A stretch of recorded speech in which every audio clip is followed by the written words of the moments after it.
Bonjour et bienvenue aux tendances des prix pour le mois de mars. Nous allons commencer par regarder les facteurs baissiers.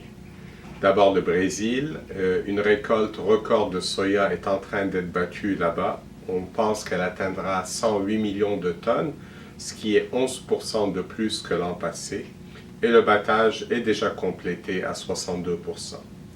La production de maïs au Brésil est projetée à 91,5 millions de tonnes, soit 36% de plus qu'en 2016. Mais dans ce cas-ci, les rendements sont loin d'être faits parce que le battage du maïs de la deuxième récolte prend place à partir du mois de juin. En Argentine, le battage n'a pas vraiment débuté. La production de soya est projetée à 55,5 millions de tonnes, soit 2,3% de moins que l'an passé. Mais la récolte de maïs, elle, est prévue atteindre 37,5 millions de tonnes, soit 29% de plus qu'en 2016. Autre facteur baissier, les exportations de grains des pays de la mer Noire se poursuivent à un rythme accéléré. Et il faut reconnaître que les stocks mondiaux des grains vont de nouveau augmenter en 2017 pour les principales céréales. Finalement, au cours des 4 dernières semaines, on assiste à une hausse assez significative du coût du transport maritime. C'est l'indice de Baltique du transport maritime. Et puis, ça aura peut-être un impact négatif sur la demande mondiale de grains éventuellement. Maintenant, passons aux facteurs haussiers. Le réal, la monnaie brésilienne, continue de s'apprécier vis-à-vis du dollar américain. Au cours de la dernière année, le réal s'est apprécié d'environ 18%, ce qui rend la fève brésilienne moins compétitive sur le marché mondial.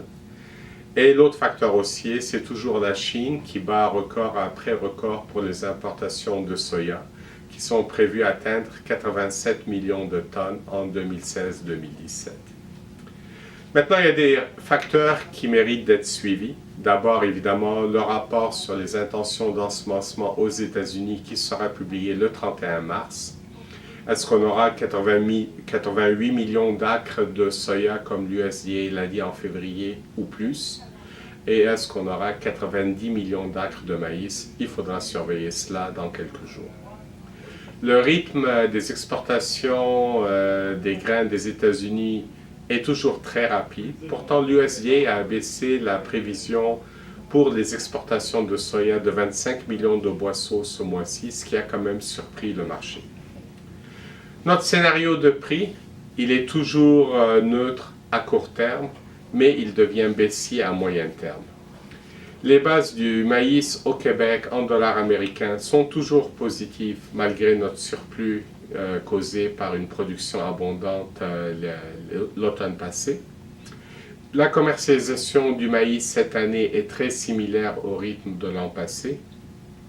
Normalement, nos bases locales au Québec se raffermissent à partir du mois d'avril avec la réouverture de la voie maritime du Saint-Laurent et évidemment l'arrivée de bateaux pour l'exportation. Et cela aura tendance à contrecarrer la tendance baissière des contrats à terme à Chicago. Mais si la météo internationale est toujours favorable au cours des prochains mois, si aucun problème majeur ne se pointe à l'horizon, la pression baissière va s'accentuer à Chicago et éventuellement nos prix locaux devraient commencer à faiblir à partir de la fin du printemps. Voici ce qui conclut les tendances des prix pour le mois de mars. Au plaisir de vous retrouver en avril. Merci.